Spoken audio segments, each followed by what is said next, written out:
नाज़रीन, corona G T लहर खां पोइ सागड़ इंतिज़ामिया पारां शहर में मुकम्मल तौर ते लॉकडाउन करायो वियो आहे। उन हवाले सां वीडियो लिंक ते मौजूद आहे सागड़ मां मेरा टीवी जो रिपोर्टर नादिर बुर्ती।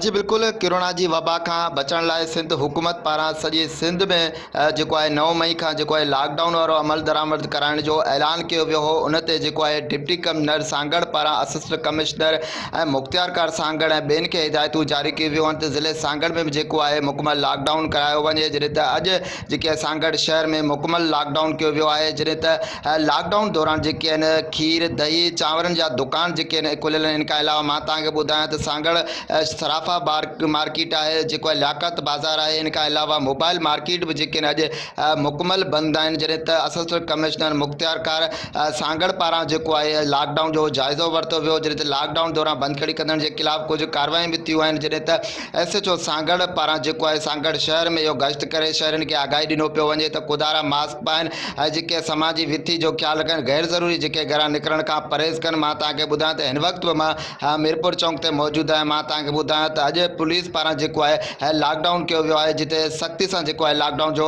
अमल जारी है। शहरी जेके आहिनि उहे मास्क इस्तेमाल करे रहिया आहिनि।